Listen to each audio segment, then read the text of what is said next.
so I kind of got cut short on this one, and I wanted to make sure that wanted to make sure that you understood your options as far as area goes, given a situation like this. So, okay, if I give you 3 side lengths like I did here, 5, 12, and 14, I never actually found the area. I'm going to go ahead and type that in real quick so that I can go from there and then show you another way to do it.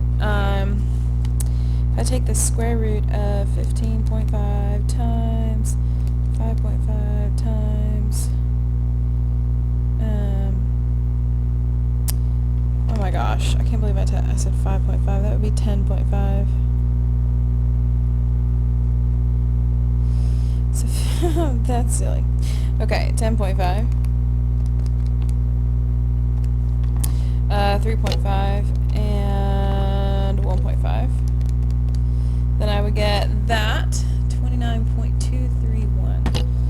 29.231. I'm going to go ahead and just in case. 15.5 times 15.5 minus 5. 15.5 minus 12.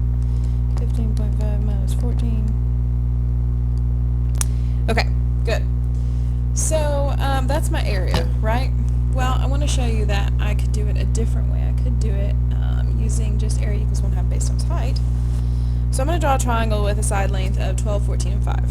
So let's go with 14, 12, and 5. So 14, 12, and 5. Okay. It seems obvious to go ahead and let the largest side be the base. So I'm going to go ahead and do that, okay? So here's the thing.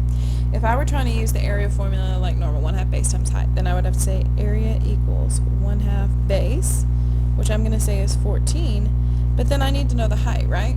So in order to do this, I'm going to go ahead and use law of cosines to find this angle. So I said A was 5, so that's angle A.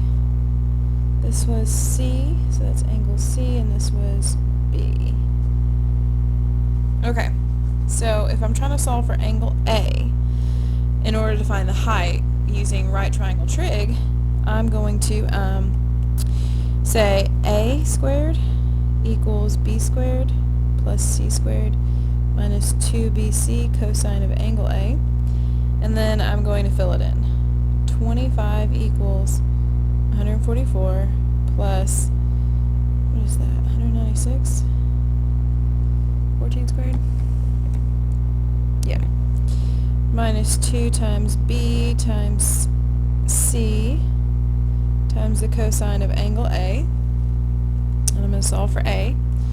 So I'm going to take 25. I'm going to subtract 144 and I'm going to subtract 196. I'm going to divide that by negative 2 times 12 times 14. And then I'm going to take the cosine inverse of that.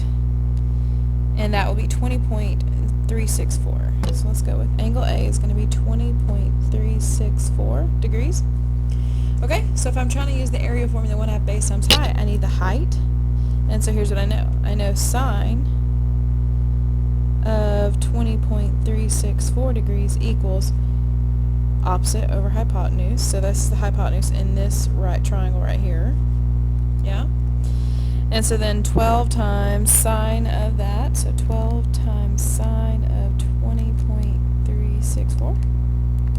And I get 4.176. Now this is a whole lot of rounding, so we might not be correct to the same 3 decimal places.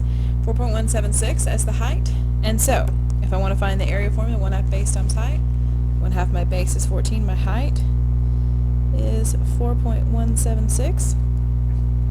So that's 7 times that. So 7 times 4.176 is 29.232, and we had 29.231. So those are very close. That's not too bad. Okay, that's doesn't seem very worth it, right? So here's the thing. It depends on what you're given. If you're given an angle, say you're given this angle is, let's go with 61 degrees, even though it's not quite 61, whatever, who cares? Okay. This is going to be angle C. We know that Side A is going to be 30 and side B is going to be 24, right? And if I said find the area, well, you have a couple options. You could do find the height and then do what I just did, right? 1/2 base times height. If you pick that to be your height, there you go. Or you could do 1/2 base times height if you let this be the base, 30 be the base, and then here's your height. Sine of 61 equals height over 24, right? It's just however you see the triangle, whatever you make your base. I just wouldn't make your base this side because I don't know any of these angles. Oh, sorry, you can see. I wouldn't make the base this side because I don't know either one of these angles. So it's like as far as finding the height, that would be kind of hard to do, right? Okay, so in any situation, it kind of depends on what you want to do.